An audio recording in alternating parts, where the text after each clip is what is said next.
7 ng umaga, 9:09 on the clock. Tayo pa rin pang istasyon na same, pero iba. Bangga, we are number 106.7 Energy FM. Bangga, huwag mo sabihin radyo. Sabihin mo Energy!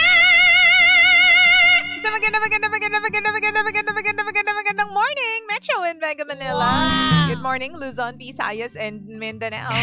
Siyempre naman, ito po ang Lihim ng Liham, ang programang wala kang matututunan. Okay pero meron kang mararamdaman. Uy, hindi ganun yung nakakaloka. Hello naman sa mga tulad ni Mary Jane na hindi inaasahan na fall ang kanilang mga sarili doon sa lalaking. Hindi naman nila pinagpaplanuhan na magustuhan in the first place, second place, and third place. Pero kasi yan yung napapala natin kapag tayo po ay nag-challenge ng ating sarili. Ano ka ba? Challenge mo yung sarili mo, ikaw din naman yung gagalaw. Siyempre alam mo na. Alam mo na, di ba, kung anong kahihinatnan yan. Nakakaloka ka. By the way, ayan, live na tayo on Facebook, facebook.com/EnergyFM1067. Check on us, EnergyFM1067. And of course, Lindsay1067 on Facebook, LINDSAY1067. Ano bang gagawin mo kung sakali mapatulad ka dito po kay MJ? Si MJ na may masayang pamilya naman, may 2 anak, at merong peaceful na marriage with her husband. Wow! Pero yun nga lang, sa hindi maalam ang rason, bigla na lang siyang na-tempt. Challenge yung sarili doon sa lalaking nananahimik din. Tahimik daw kasi suplado. Ayan tayo sa mga suplado, my God. Talo ng gwapo ang suplado. Taray.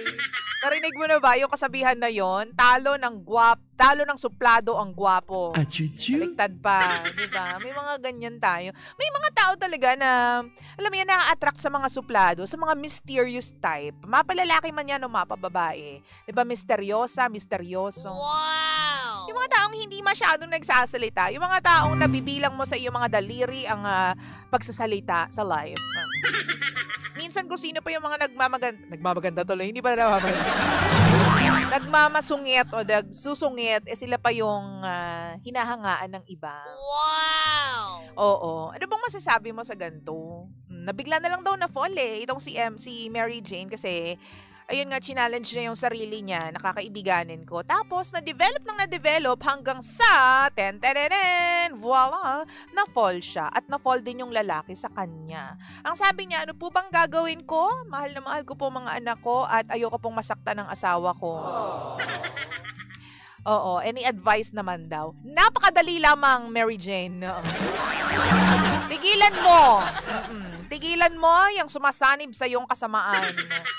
Pigilan mo ang dilim na bumabalot sa iyong isip at puso. Higit sa lahat, pigilan mo ang kakatihan. Bakit meron nang asawa, nakakaloka ka? Kapag may asawa na, tumahimik na, pumirmi na, diba? Yung tipong kumikembot. Ayan ang sinasabi ko Alam mo, dapat kapag may asawa ka na, hindi ka masyadong nakikipagkaibigan sa opposite sex. Wow! Diba? Hindi ka masyadong makikipag-friend sa mga, bawa kung babae ka, hindi ka masyadong makikipag-best friend sa lalaki. Dapat ang best friend mo lang yung asawa mo. Ganun yun. And same thing, ang lalaki hindi masyadong nagbibigay ng detalye sa kanyang buhay, personal na buhay, sa babae. Oo, sa mga kaibigang babae. Kasi, di mo alam kung saan po pwede tumungo yung relasyon na yan. Wow! Minsan sa kakasabi ninyo ng problema doon sa babae, problema ng pagsasama ninyo, ng pagiging mag-asawa ninyo sa ibang tao, di ba nagkakaroon ng idea yung ibang tao kung paano ka i-handle. Kung paano i-handle yung relationship with you. Ayan, di ba? Nasusungkit ka tuloy. Nasusungkit tuloy yung asawa mo. Wow! Ganun dapat yun. O kasi nagsisimula yan sa friendship. O di ba? Paano ba nabibuild ang friendship? With trust. 'Di ba? Ngayon kapag meron ka ng tiwala dito sa tao na 'to, tapos masarap siyang kausap, ang kulit-kulit niya, napapatawa niya ako. He makes my day. Ayan, ang nagiging problema, hindi mo namamalayan, hinahanap-hanap mo na itong taong 'to. Dapat ang asawa mo lang ang hinahanap-hanap mo. Ang amoy niya, yung mga salita niya, di ba? Yung mga patama niya, yung mga ganyan. Di ba? Yung asawa mo lang dapat ang hinahanap-hanap mo. Kaso nga, binigyan mo ng pagkakataon yung sarili mo na ma-fall dito sa lalaking ito, kaya ayan, na-fall din siya sa'yo. Wow!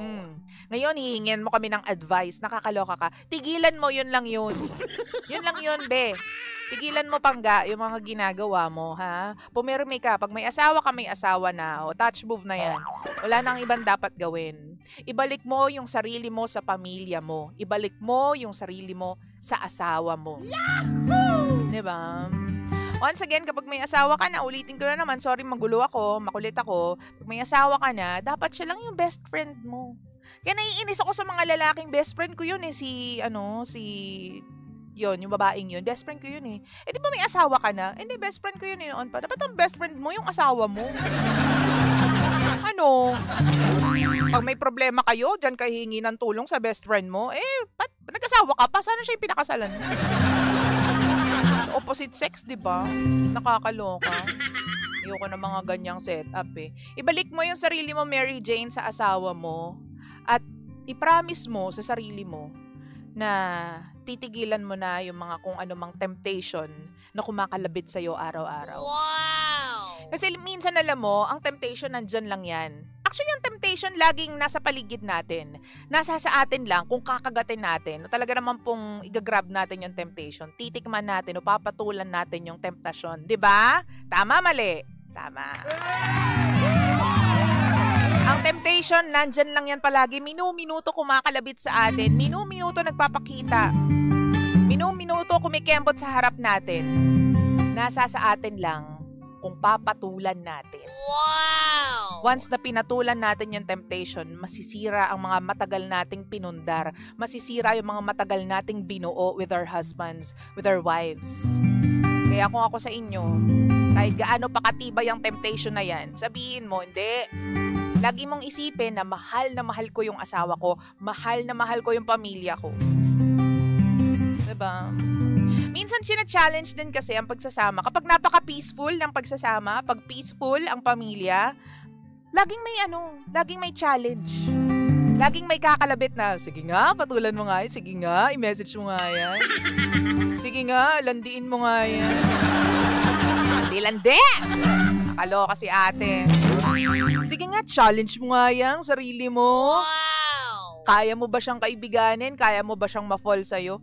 Malamang alam mo yung kapasidad mo, alam mo yung capabilities mo. Diba? Di alam mo na kung anong sagot. Nakakaloka to. Sabi ni Ate Regina Constantino, hi DJ Lindsay, good morning, congrats ulit. Thank you very much, Ate Regina. Sabi ni Villa Senyor Del Rio Sara, sabihin mo palagi, tukso, layuan mo ako. Sa true lang talaga.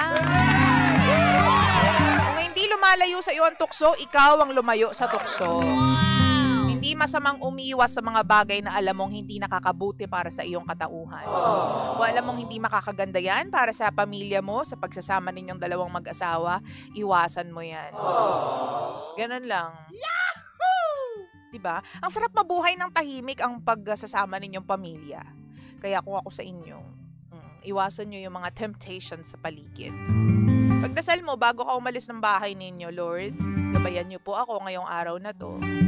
Kasi alam ko pong nasa paligid lang po yung mga masasamang elemento, di ba? Mga madidilim na elemento. Gabayan nyo po ako. Totoo. Tawa ka ng tawa dyan. Pero totoo yan. Ipagdasal mo mga bagay-bagay sa buhay. Yung pinakamaliliit na bagay, ilapit mo yan kay Lord. Wow! Promise, ang gaan-gaan sa pakiramdam. Mahal ko pangga ko, baby ko. Hello po sa lahat po ng mga nandyan na po on Facebook. Thank you very much for tuning in. And of course, thank you so much for listening and viewing. Pwede nyo po kami laging sundan dyan sa Facebook para malaman po ninyo yung mga latest and anything and whatnot about Energy FM. Oras natin 9:19 on the clock. Giving you something from Lady Gaga. This one is called Always Remember Us This Way. Dito lang yan. So, 6.7 Energy FM. Burning in your eyes. You look at